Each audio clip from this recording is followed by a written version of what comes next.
Behind the admin panel of your Facebook page.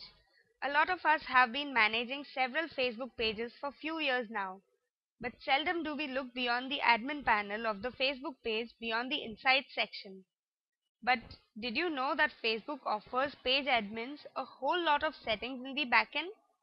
Come join me as we explore the Facebook page admin panel in this video walkthrough.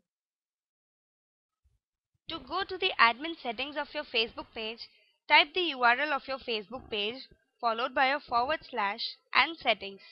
For example, to go to Social Samosa's Facebook page settings, I will type in facebook.com/socialsamosa/settings.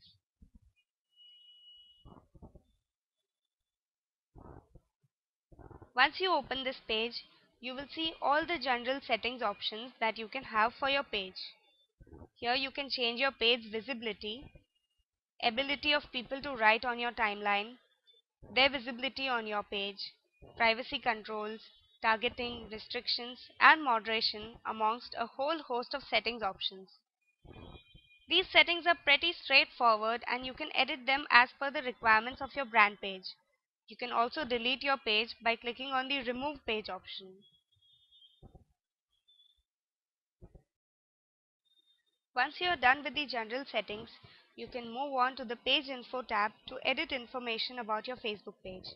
You can change the name of your page, the custom URL, add categories and subcategories, your company description, products and services, contact details, website URL, etc. You can also list all the awards that you have won till date here. However, you must note that the name of the page cannot be changed if you have more than 200 people liking your page. All the info you mention herein works in favor of your branding and positioning your company amongst your target group. So make sure that everything here is 100% perfect. Clicking on the Admin Roles tab, you can add or remove people who are managing your Facebook page activities. To add a member, type their name in the empty field. And if they are in your friend list, they will show up. In case they aren't your friend, you will need to add their email ID which they use to log into their Facebook account. Once you have selected the person, you can assign them various roles. A manager has a complete authority over the page, while a content creator can edit the page, create posts and messages, and respond to comments as the page apart from viewing insights. On the other hand, a moderator can only respond to comments and view insights, while an advertiser can view insights and create ads. Lastly, the insight analyst role lets the person only view the insights and nothing else. This feature is extremely essential, and since it allows you to give specific roles to specific people, it is essential if you have multiple people working on your page. Once you have assigned a role for the person, you can click Save. You will be asked to enter your password as a confirmation.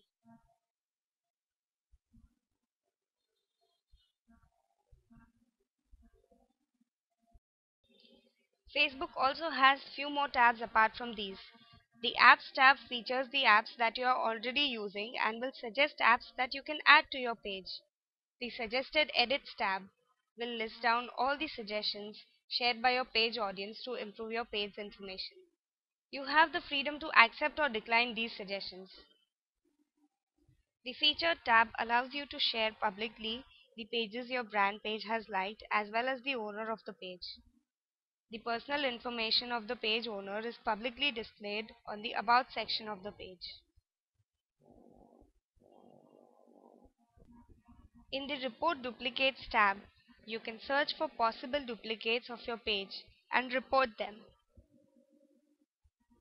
These duplicate pages will be reviewed by Facebook and will be marked as community pages once they are deemed duplicates. The Mobile tab is just a small feature that helps you upload images to your page from a mobile device using email, the mobile web, or your iPhone. So there you have it, an entire illustration of the settings panel of your Facebook page. We hope you found this video helpful, and for more such video tutorials, you can subscribe to our YouTube channel.